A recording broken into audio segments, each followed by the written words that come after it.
Bonjour et bienvenue dans les coulisses de la bibliothèque 7 à lire de Soufal-Weyerheim. Aujourd'hui, je vous propose de découvrir comment je monte une animation bébé lecteur.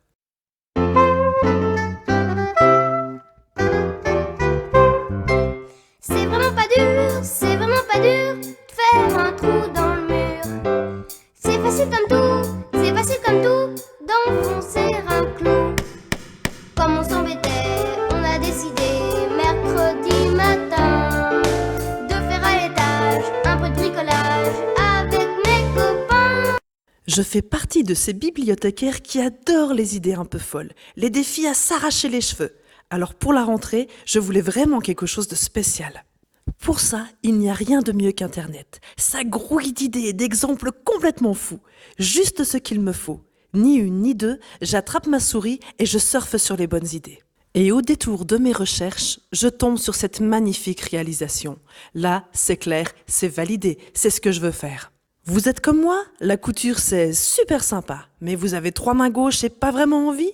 Alors, c'est parti pour un tuto 100% papier et un petit peu feutrine. Pour commencer, j'ai découpé dans du carton fort, ici 1 mm d'épaisseur, 4 beaux camemberts avec une base de 40 cm. Attention à la découpe, car ils devront tous être parfaitement identiques pour pouvoir les relier. Coupez votre feutrine en faisant bien attention à laisser une marge de 2 cm de large pour la reliure sur un des deux côtés de votre camembert. Pour coller efficacement ma feutrine, j'ai utilisé une bombe en spray spéciale tissu. Vous êtes prêts?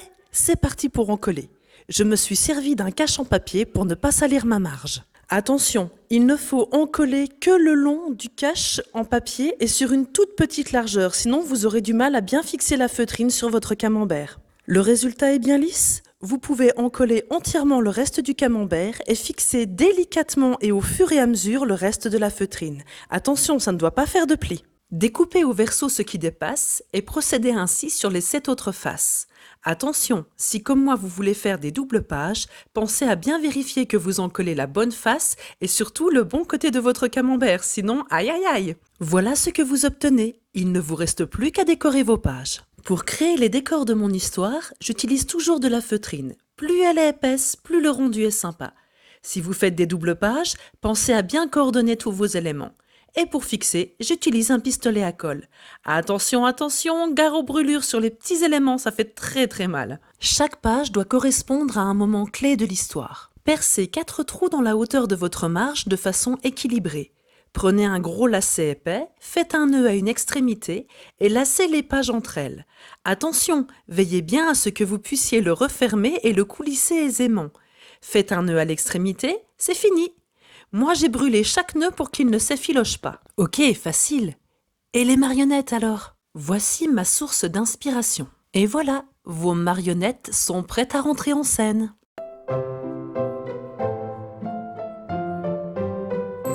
Ainsi font les petites marionnettes. Ainsi font 3 petits tours et puis s'en vont.